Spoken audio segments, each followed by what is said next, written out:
My stepdaughter pawned my grandma's heirloom wedding ring behind my back so she could buy a prom dress. So I took her dress and showed up wearing it. I told my stepdaughter she could use my family heirloom for a TikTok, and discovered a truth about her I wasn't ready for. It had been in my family for 3 generations. My grandmother used to joke that if I ever found a man like my grandfather, who put that ring on her finger the day he came back from the war, I should use it too. It wasn't just jewelry to me, it was legacy. And when I reconnected with Andrew, it felt like fate. We dated in college, broken up when our careers split us across the country. 20 years later, we found each other again. Divorced, older, but still drawn to each other. He proposed to me on top of Mount Kilimanjaro with that very ring, and I cried way harder than I expected. Life was perfect, except for one thing. Andrew's 2 daughters, Sophie, who was seemingly sweet and warm to me, and Madison, the blunt 16-year-old who made it clear from the beginning that I wasn't welcome in her home. She rolled her eyes at every compliment I gave, made snide comments about my clothes, and when I brought cupcakes to her school fundraiser, she threw them away and told people I was just a wannabe Pinterest mom. Still, I tried. I wanted us to be a family. I took her shopping, helped with school applications. Even when she said I was trying too hard, I didn't give up. A month before prom, she was venting about her dress. The one she wanted was out of her budget. Her father told her she'd need to pay the difference herself. She pouted, slammed doors, and said it was unfair, that I had money, but never offered to help. One night, she came into the living room, teary-eyed, holding the ring box of my grandmother's ring. "Can I wear it for a TikTok trend?" she asked. "I promise I'll be careful." It was the first time she'd ever looked vulnerable. She even called me by my name instead of step monster. So I took it off my finger and said yes. She seemed so happy, hugging me tightly and telling me thank you over and over. She even got me takeout that night. I thought it was so sweet.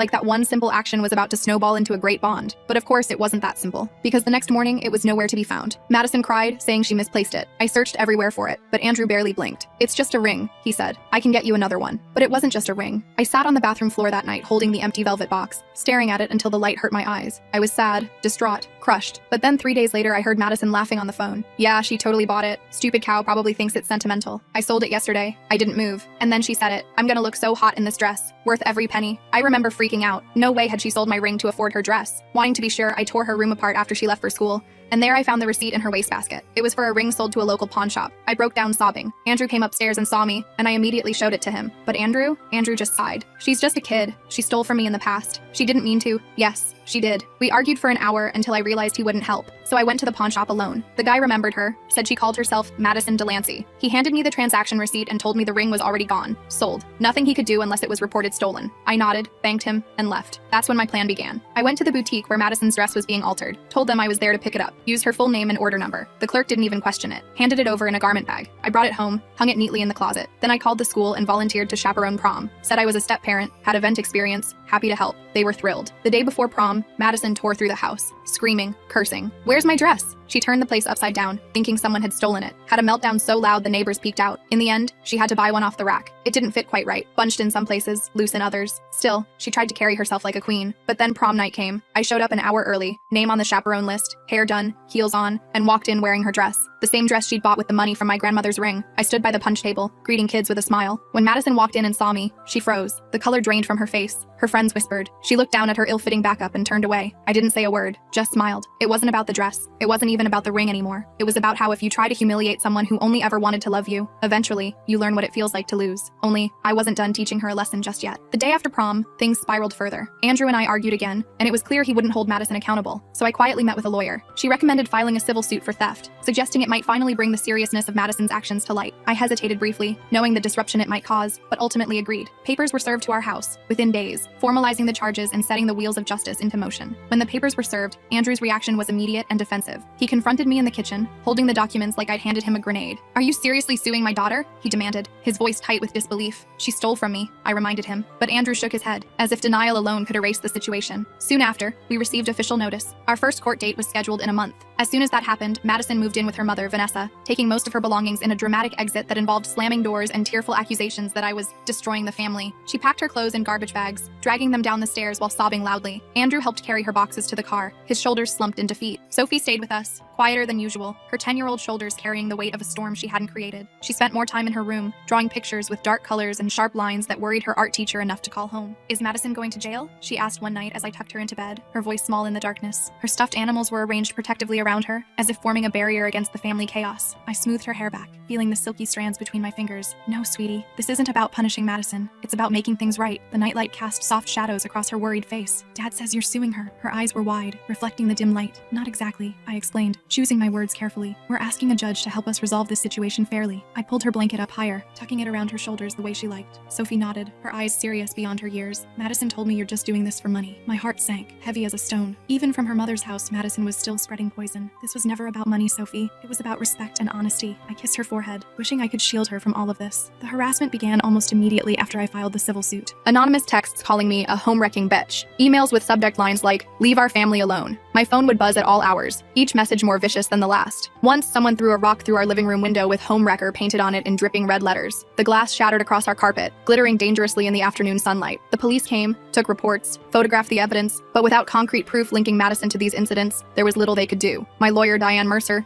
advised me to keep documenting everything. "This actually strengthens our case," she explained, her voice calm and measured. "It shows a pattern of harassment and intimidation." She was a no-nonsense woman in her 50s with sharp eyes and a reputation for being thorough. I installed security cameras around the house, their small red lights blinking like watchful eyes. Andrew changed the locks, his face grim as he handed me a new key. We were living in a fortress of our own making, all because a teenager couldn't admit she'd done something wrong. 2 weeks before our court date, I received a call from the pawn shop. Mr. Ramirez, the owner, sounded excited, his accent thicker than usual. "You're not going to believe this," he said. "The guy who bought your grandmother's ring brought it back. Said his fiancé didn't like the style." My heart raced, hope fluttering in my chest. "You still have it?" I gripped the phone tighter, hardly daring to believe what I was hearing. "I do, and I remembered your story. I've set it aside for you." His voice was warm with understanding. I rushed to the pawn shop, the familiar bell jingling as I entered. Mr. Ramirez smiled as I approached, pulling out a familiar velvet box from behind the counter. "It'll cost you what he paid for it," he explained, plus a small restocking fee. It was more than I'd planned to spend, but I didn't hesitate. When I opened the box and saw my grandmother's ring nestled inside, tears sprang to my eyes. The gold gleamed under the shop lights, the tiny diamonds catching and reflecting the light just as I remembered. "Thank you," I whispered, slipping it onto my finger where it belonged, the metal warming against my skin. The familiar weight of it felt like coming home. Mr. Ramirez nodded, his eyes kind. "Family heirlooms should stay in the family." I called Diane immediately. "I got the ring back. Does this change our case?" I was standing outside the pawn shop, the spring breeze ruffling my hair as I spoke. "It changes the damages portion," she explained. "But the theft still occurred. The harassment still occurred. We're proceeding." Her voice was firm, reassuring. When I showed Andrew the ring that evening, he stared at it in silence, his expression unreadable. The kitchen light reflected off the diamonds, casting tiny rainbows on the wall behind him. "I should have taken this more seriously from the beginning," he finally said, his voice rough with emotion. "I'm sorry." The words seemed to cost him, each one dragged reluctantly from somewhere deep inside. I squeezed his hand, feeling the first tentative threads of repair between us. "We're going to get through this." I wasn't entirely sure I believed it, but I wanted to. The next day, Vanessa called, her voice honey-sweet in a way that immediately put me on guard. "I think we've all gotten carried away," she said. "Madison's just a teenager. She makes mistakes. Can't we resolve this without courts and lawyers?" I could picture her perfectly. Blonde hair expertly styled, manicured nails tapping impatiently on her desk as she spoke. I was suspicious of this sudden change of heart, the timing too convenient. "What exactly are you proposing?" I paced the kitchen as we talked, unable to stay still. "Madison will apologize. She'll do community service. She'll even get a part-time job to pay you back for the ring." Her tone was reasonable, practiced, as if she'd rehearsed this conversation. "I already got the ring back," I told her, twisting it on my finger as I spoke. The familiar weight of it was comforting, grounding. There was a pause, the silence stretching like taffy. "Oh, well, that's wonderful. Then there's no need for this lawsuit to continue, is there?" The sweetness in her voice had an edge now, like honey laced with vinegar. I thought about the broken window, the threatening messages, the police reports, the social media posts calling me a gold digger, the sleepless nights and Sophie's worried eyes. "This stopped being just about the ring a long time ago, Vanessa." Her voice hardened, the sweetness evaporating. "You're really going to drag a teenager through court? What kind of stepmother are you?" The accusation hit its mark, making me flinch despite myself. "The kind who believes in consequences," I replied, ending the call with a decisive tap. My hand was shaking slightly as I set the phone down on the counter. That evening, Madison showed up at our door, her usual confident swagger replaced by hesitant steps. She looked different, smaller somehow, her usual armor of designer clothes replaced by jeans and a plain sweater. Her makeup was minimal, her hair pulled back in a simple ponytail instead of her usual elaborate style. Andrew let her in cautiously, his body tense as if preparing for battle. The living room felt too small suddenly, the air heavy with unspoken words. "I came to apologize," she said, not quite meeting my eyes. "What I did was wrong. I shouldn't have taken the ring." Her hands fidgeted with the hem of her sweater, pulling at a loose thread. It was the apology I'd wanted for months, but something felt off. Her delivery was too rehearsed, her contrition too sudden, like an actress who hadn't quite mastered her lines. The words were right, but the feeling behind them was missing. "Thank you for saying that," I replied carefully. The clock on the mantel ticked loudly in the silence that followed. "So we can drop all this court stuff now, right?" She looked up hopefully, a flash of the old Madison peeking through. I said I'm sorry. Her tone suggested that the words alone should be enough to erase everything that had happened. And there it was. Not genuine remorse, just a transaction. An apology in exchange for dropping the lawsuit. The calculation was so transparent it was almost painful to witness. "Madison, an apology is a good start," I said, "but it doesn't erase everything that's happened." I kept my voice gentle, not wanting to escalate the situation. Her face darkened, storm clouds gathering. "Mom said you'd be like this. She said you just want to punish me." The vulnerability vanished, replaced by the familiar hostility. "This isn't about punishment," Andrew interjected, his voice firmer than I'd heard it in weeks. "It's about accountability." He stood straighter, no longer the defeated man who had helped load her things into Vanessa's car. Madison's eyes filled with tears, perfectly timed. "Daddy, please. If this goes to court, it could affect my college applications, my whole future." She reached for his arm, her expression pleading. Andrew wavered, his resolve softening at the sight of his daughter's tears. "Maybe we should consider—" "No," I said firmly. "We've tried handling this privately. We've tried talking. We've tried consequences at home. None of it worked. The court date stands." My voice was calm, but unyielding. Madison's tears vanished instantly, replaced by cold fury that transformed her face. "You'll regret this," she hissed, storming out and slamming the door hard enough to rattle the windows. The sound echoed through the house, followed by the screech of tires as she drove away. That night, someone slashed the tires on my car. Our security camera caught a hooded figure, face obscured, but the build matched one of Madison's friends, Tiffany. The rubber was cut in jagged lines, the car listing sadly to one side in our driveway. The police took another report, adding it to the growing file. The day before court, Andrew received a call from Madison's school counselor, Mrs. Patel. Madison had apparently told her that she was being forced to go to court by her abusive future stepmother, and that she was considering self-harm because of the stress. The counselor sounded concerned but professional, explaining that she was required to report such statements. Andrew was shaken, his face pale as he told me. "What if we're pushing her too far?" he asked that night, pacing our bedroom. "What if she actually hurts herself?" The moonlight cast long shadows across the floor as he moved back and forth. "That's manipulation, Andrew," I said gently. "She's trying to use your love and concern against you." I sat on the edge of the bed, watching him wear a path in the carpet. "But what if it's not? What if she's really struggling?" His voice cracked with worry, his hands running through his hair until it stood on end.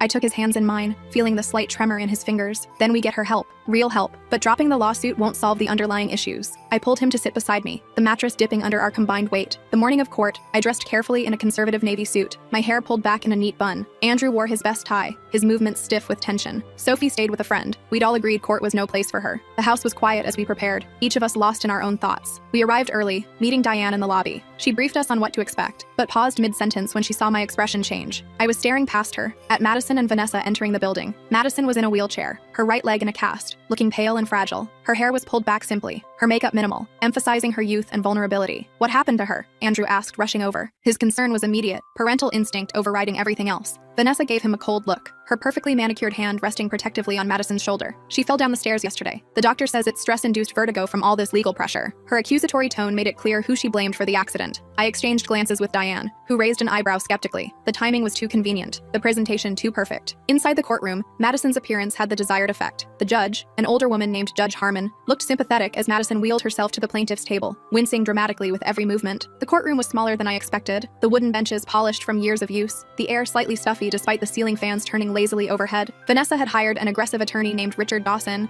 who painted me as a jealous, vindictive woman targeting a vulnerable teenager. He emphasized Madison's stellar academic record, her community involvement, and how this lawsuit could derail a promising young life. His voice resonated through the courtroom, commanding attention with practiced ease. When it was Diane's turn, she methodically presented our evidence: the pawnshop receipt, the security footage, the threatening messages, the police reports, and statements from witnesses including Sophie and Mr. Ramirez. She was thorough and precise, laying out the facts without emotional embellishment. "Your Honor," Diane concluded, her voice clear and confident, "this case is about more than a stolen ring. It's about a pattern of theft, deception, harassment, and defamation that has escalated over months." She gestured to the stack of evidence on the table, the physical manifestation of Madison's campaign against me. Madison testified next, her voice quavering as she claimed she'd misunderstood when I let her borrow the ring. "I thought it was a gift," she said, her eyes wide with practiced innocence. "A peace offering. I didn't realize it was so important." She fidgeted with the blanket covering her legs, the picture of youthful vulnerability. "And the threatening messages?" Judge Harmon asked, peering over her glasses. Her expression was neutral, giving nothing away. Madison's eyes widened. "I would never do something like that. It must have been someone pretending to be me." She looked genuinely shocked at the suggestion,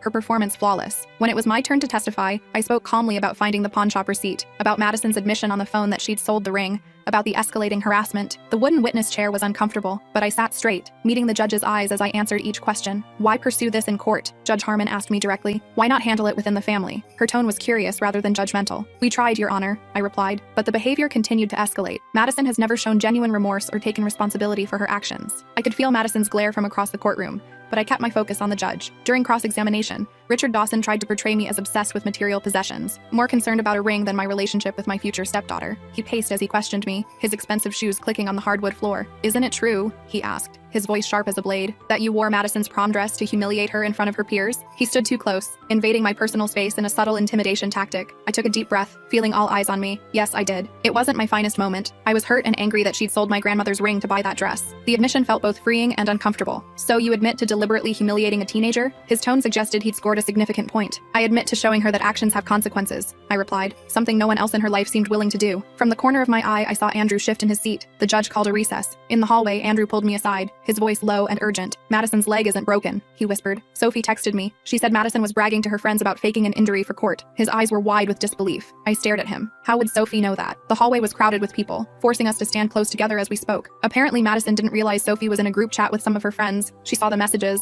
He showed me his phone, where Sophie had sent screenshots of the conversation. When court resumed, Diane asked to recall Madison to the stand. Judge Harmon agreed, looking curious. The courtroom had grown warmer as the day progressed, the air conditioning struggling to keep up with the number of people present. Madison, Diane began, can you tell us exactly how you injured your leg? She stood at the podium, her expression neutral. Madison launched into a detailed story about falling down the stairs at her mother's house due to dizziness from stress. She described the pain, the trip to the emergency room, the doctor's diagnosis. Her performance was convincing, complete with winces when she shifted in her seat. And when did this happen? Diane's tone gave nothing away. Yesterday afternoon, around 4. Madison's voice was confident, assured. Diane nodded, then held up her tablet. Your Honor, I'd like to submit a new piece of evidence. These are screenshots from a group chat that includes Madison and several of her friends. She approached the bench, handing the device to the judge. Madison's face went pale, the color draining so quickly I thought she might faint. Her eyes darted to her mother, then to her lawyer, panic replacing the composed vulnerability she'd maintained throughout the proceedings. In these messages, sent yesterday evening, Madison brags about faking an injury to gain sympathy in court. She even includes a photo of herself applying the fake cast. Diane's voice remained professional, but there was an undercurrent of satisfaction as she presented the evidence. The courtroom erupted in murmurs. Judge Harmon called for order, her expression thunderous. The gavel struck the sound block with a sharp crack that silenced the room instantly. Is this true, young lady? She demanded. The kindness that had been in her eyes earlier was gone, replaced by stern disapproval. Madison looked around wildly, then burst into tears. Everyone's against me. No one understands what I've been through. She covered her face with her hands, shoulders shaking with sobs. Judge Harmon was not moved. I understand perfectly what's happening here. You've lied to this court, which is perjury, a serious offense. Her voice was cold, cutting through Madison's theatrics. The rest of the hearing was a blur of legal terms and stern pronouncements. Judge Harmon ruled entirely in our favor, ordering Madison to pay restitution for the ring, despite its return, the property damage, and our legal fees. She also mandated therapy and community service. The gavel struck again, finalizing the judgment with a sound that seemed to echo through the now silent courtroom. But the most damning part was her closing statement. Young lady, you have demonstrated a disturbing pattern of dishonesty, manipulation, and disrespect for others. If you don't change course now, you're heading for a difficult future. The words hung in the air, their weight almost tangible. Outside the courthouse, Vanessa wouldn't look at us. Madison, miraculously able to walk now,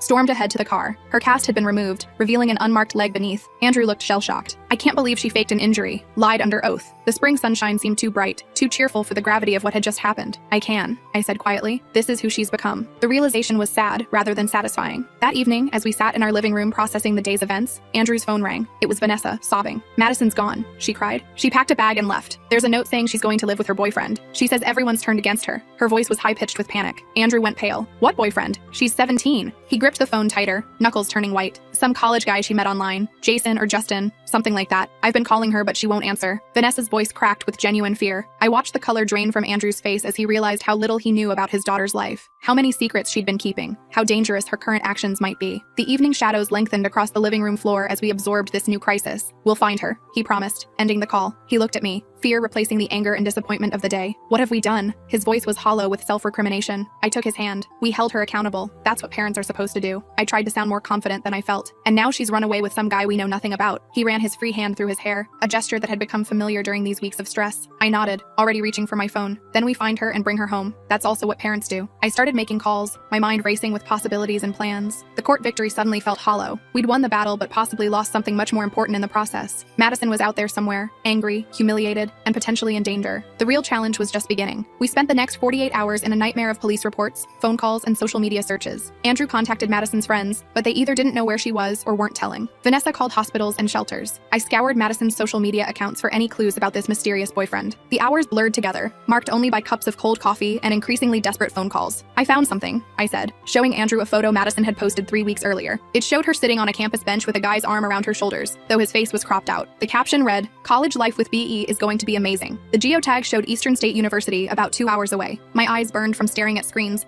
but the discovery sent a surge of adrenaline through me. That's Justin Mercer's sweatshirt, Sophie said, peering over my shoulder. He graduated last year. He's in college now. She pointed to the distinctive logo on the sleeve visible in the photo. Andrew's head snapped up. How do you know him? His voice was sharp with concern. Sophie shrugged. He used to pick Madison up from school sometimes. Mom didn't know. She twisted her fingers together nervously, aware she was revealing something significant. Armed with a name and location, Andrew called the campus police. They agreed to check Justin's dorm room but couldn't share information without a formal missing persons report since Madison had left voluntarily. The officer's voice was sympathetic but firm about the limitations of what they could do. She's 17, Andrew argued. She's still a minor. His frustration was palpable as he paced the kitchen. For 3 more weeks, the officer reminded him. Madison's 18th birthday was approaching fast. The calendar on the refrigerator had the date circled in red, a reminder of the celebration we'd planned before everything fell apart. While we waited for news, Andrew paced the living room, alternating between worry and anger. How did I miss this? How did I not know she had a college boyfriend? His self-recrimination was painful to witness. She didn't want you to know, I said gently. Madison's gotten very good at hiding things. I brought him a cup of tea he wouldn't drink, the steam rising between us like the questions neither of us could answer. His phone rang. Vanessa. Her voice was so loud I could hear her without speakerphone. This is all your fault, she shouted. If you hadn't dragged her to court, humiliated her, the accusations poured out in a torrent of blame and fear. Stop,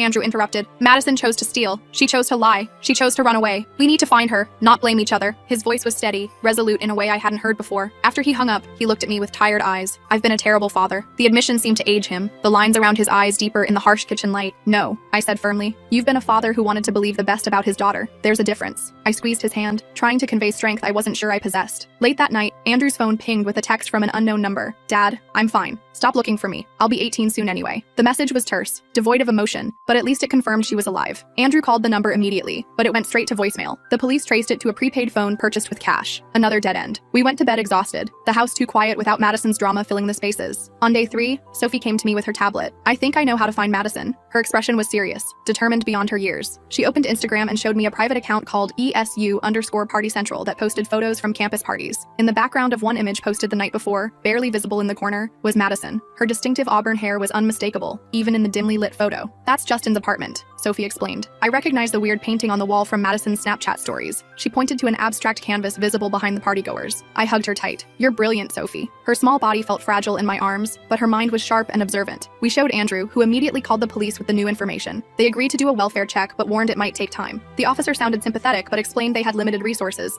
and a 17-year-old runaway who had made contact wasn't their highest priority. I'm not waiting, Andrew said, grabbing his keys. I'm going there myself. His jaw was set with determination. We're going, I corrected, already reaching for my coat. The decision was instant, automatic. Where he went, I would go too. We left Sophie with a neighbor and drove 2 hours to Eastern State University, following GPS to the off-campus apartment complex shown in the photo. The drive was tense, the radio off, each of us lost in our own thoughts as the miles passed. It was nearly midnight when we arrived, the building pulsing with music from various apartments. Groups of students milled around outside, red cups in hand, laughter carrying through the warm night air. We found apartment 307, Justin Mercer's place according to the directory. Andrew knocked firmly. No answer. He knocked again, louder. The bass from the music inside vibrated through the door. Finally, the door cracked open. A bleary-eyed young man with tousled hair peered out. Yeah? He looked barely older than Madison, despite being in college. I'm looking for my daughter, Madison, Andrew said, his voice tight with restraint. I could see the effort it took for him not to push past the boy immediately. Justin started to close the door. Don't know her. His eyes darted nervously behind him. Andrew shoved his foot in the doorway. I saw her in photos taken here last night. Where is she? His voice rose, drawing attention from people passing in the hallway. Look, man, I don't want trouble. Justin's attempt to close the door was futile against Andrew's determination. Dad? Madison appeared behind Justin, wearing an oversized t-shirt and looking smaller than I remembered. Her makeup was smudged, her hair tangled, the sophisticated facade she usually maintained completely absent. The relief on Andrew's face was palpable. Madison, thank God. We've been worried sick. His anger seemed to drain away at the sight of her, parental concern taking its place. She rolled her eyes, but the gesture lacked her usual confidence. I texted you. I'm fine. She crossed her arms defensively, but I could see uncertainty in her eyes. You're 17 and you ran away from home, Andrew said. That's not fine by any definition. His voice was firm, but not unkind. Justin looked between them nervously. You said you were 18. His expression shifted from confusion to alarm. Madison avoided his gaze. I will be. Soon. She sounded younger suddenly, less sure of herself. She's 17? Justin backed away from her. I didn't know that. I swear. He ran his hand through his hair, panic evident in his movements. Andrew ignored him, focusing on Madison. Get your things. We're going home. It wasn't a request. No. She crossed her arms. I'm staying here with Justin. But her voice wavered, lacking conviction. Justin shook his head rapidly. No. I'm not getting involved in this. I don't date high schoolers. I could lose my scholarship. He moved further into the apartment, distancing himself from the situation. Madison's face crumpled. But you said, that was before I knew you were underage, Justin interrupted, and before I knew you lied about everything else. His tone was dismissive. Any affection he might have felt clearly evaporated. What do you mean? Madison demanded. She looked suddenly vulnerable, the confident facade completely gone. Justin ran a hand through his hair. Your roommate called looking for you. She told me about the court case, the stolen ring, faking an injury, said you've been lying to everyone. His disgust was evident, his previous attraction replaced by wariness. Madison whirled toward us. You told Tiffany about court? Her accusation was automatic, deflecting blame as she always did. We didn't tell anyone, I said, but the truth has a way of coming out. The hallway light cast harsh shadows across her face, highlighting how young and lost she looked. Madison's eyes filled with tears, but for once they seemed genuine. I have nowhere to go now. The admission seemed to cost her, her voice small and defeated. You have home, Andrew said quietly. You've always had home. He held out his hand to her, an offer rather than a demand. The drive back was silent. Madison sat in the back seat, staring out the window, occasionally wiping her eyes. The headlights of passing cars briefly illuminated her face, revealing an expression I'd never seen before, genuine remorse mixed with fear. When we pulled into Vanessa's driveway, she didn't move. I don't want to go in there, she whispered. Mom's going to freak out. She looked at the house with apprehension, the porch light casting a yellow glow on the front steps. Andrew sighed. She was worried about you. We all were. He turned to look at her, his expression gentle despite everything.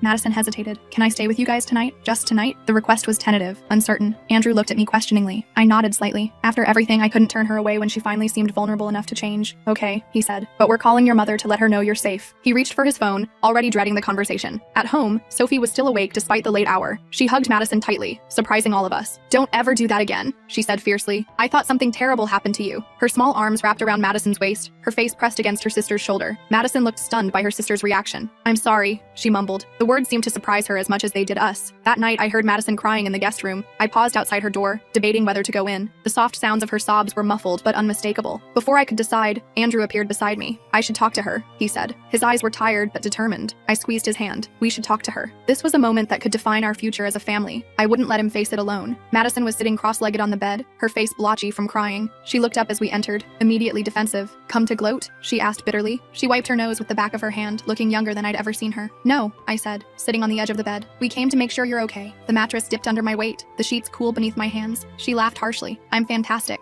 My boyfriend dumped me, my friends are spreading rumors about me, and I humiliated myself in court. Everything's great. The sarcasm was familiar, but the despair beneath it was new. Andrew sat on her other side. Madison, we need to talk about what happens next. His voice was gentle but firm. What's there to talk about? I'm grounded forever, right? She picked at a loose thread on the comforter, not meeting our eyes. This goes beyond grounding, Andrew said. The judge ordered therapy and community service, and there's the matter of restitution. He laid out the consequences clearly, without anger. Madison's shoulders slumped. I don't have any money. The fight seemed to drain out of her, leaving only exhaustion. We know, I said. That's why we're going to help you find a job. I reached out cautiously, touching her hand. She didn't pull away. She looked at me suspiciously. Why would you help me, after everything I did to you? Her eyes were red-rimmed, her makeup long since cried away. Because that's what family does, I said simply. Even when it's hard, especially when it's hard. The night air was cool through the open window, carrying the scent of spring flowers. For the first time, Madison seemed to really look at me, not as an enemy or an intruder, but as a person. I'm sorry, she said quietly, about the ring, about everything. The words were simple but seemed to come from somewhere genuine. It wasn't a dramatic transformation. There was still defensiveness in her posture, still resentment in her eyes, but it was a start. A tiny crack in the wall she'd built between us, a small opening where understanding might eventually grow. The next few weeks were a delicate balance. Madison started therapy twice a week. She got a part-time job at a local coffee shop to begin paying restitution. She split her time between our house and Vanessa's, though the tension at her mother's was palpable. Vanessa still blamed us for the court case, still enabled Madison's worst behaviors. The contrast between the two households became increasingly apparent, even to Madison. One evening, I found Madison sitting on our back porch, staring at her phone. The setting sun cast long shadows across the yard, painting everything in shades of gold and amber. Everything okay? I asked, sitting beside her on the steps. The wood was still warm from the day's heat. She showed me her screen, college application status, deferred. They found out about the court case, she said dully. Someone sent them the records. Her shoulders were slumped in defeat. My heart sank. Madison, I'm sorry. Despite everything, I hadn't wanted this for her. It wasn't you? She looked at me searchingly, doubt clear in her expression. We would never do that. I met her gaze steadily, wanting her to see the truth. She nodded slowly, believing me. My therapist says I need to take responsibility for my actions, that this is a consequence of my choices. She sounded like she was trying to convince herself as much as inform me. She's right, I said, but it's not the end of the world. There are other colleges, other opportunities. A firefly blinked in the gathering dusk, its light briefly illuminating the space between us. Why are you being nice to me? She asked suddenly. After everything I did? The question seemed to come from somewhere genuine, a real desire to understand. I thought about it. Because holding on to anger hurts me more than it hurts you, and because I see who you could become if given the chance. The honesty felt right, necessary for whatever relationship we might build. 2 days later, I came home to find a small box on the kitchen counter with my name on it. Inside was a silver charm bracelet with a single charm, a tiny ring. The note read, I can't replace what I took, but I can promise to do better. Madison. The bracelet wasn't expensive, the charm clearly from a craft store rather than a jeweler. It wasn't my grandmother's ring, it wasn't even real silver, but the gesture meant more than any expensive jewelry ever could. I put it on immediately, the metal cool against my wrist, the tiny ring charm catching the light as I moved. Madison's 18th birthday came and went. We had a small celebration at our house. Nothing extravagant, just cake and presents. She seemed surprised when I handed her a gift, the wrapped package sitting awkwardly in her hands, as if she wasn't sure she deserved it. It's not much, I said, as she unwrapped the leather-bound journal, but I thought you might need somewhere to put your thoughts. The leather was soft, the pages thick and creamy, waiting for her words. Thank you, she said, running her fingers over the embossed cover, for this. promise, and for not giving up on me when you had every reason to. Her voice was quiet, sincere in a way I hadn't heard before. 6 months after the court case, Andrew and I finally set a wedding date. We'd put it off during the turmoil, unsure if our relationship could withstand the strain, but we'd emerged stronger, more honest with each other. The date we chose was in spring, when the cherry blossoms would be in full bloom, nature's reminder that beauty can follow even the harshest seasons. "I have a question," I said to Madison one afternoon as we were folding laundry together, a chore she now did without complaint. The domestic scene would have been unimaginable months earlier. "Would you be one of my bridesmaids?" I tried to keep my tone casual, not wanting to pressure her. She froze, a towel half folded in her hands. "Are you serious?" Her expression was guarded, suspicious of a trick or trap. "Completely, but only if you want to." I continued folding, giving her space to process the invitation. She was quiet for a moment. "I don't deserve it." The admission was soft, almost whispered. "It's not about deserving," I said. "It's about moving forward." I placed a folded shirt in the basket, waiting for her response.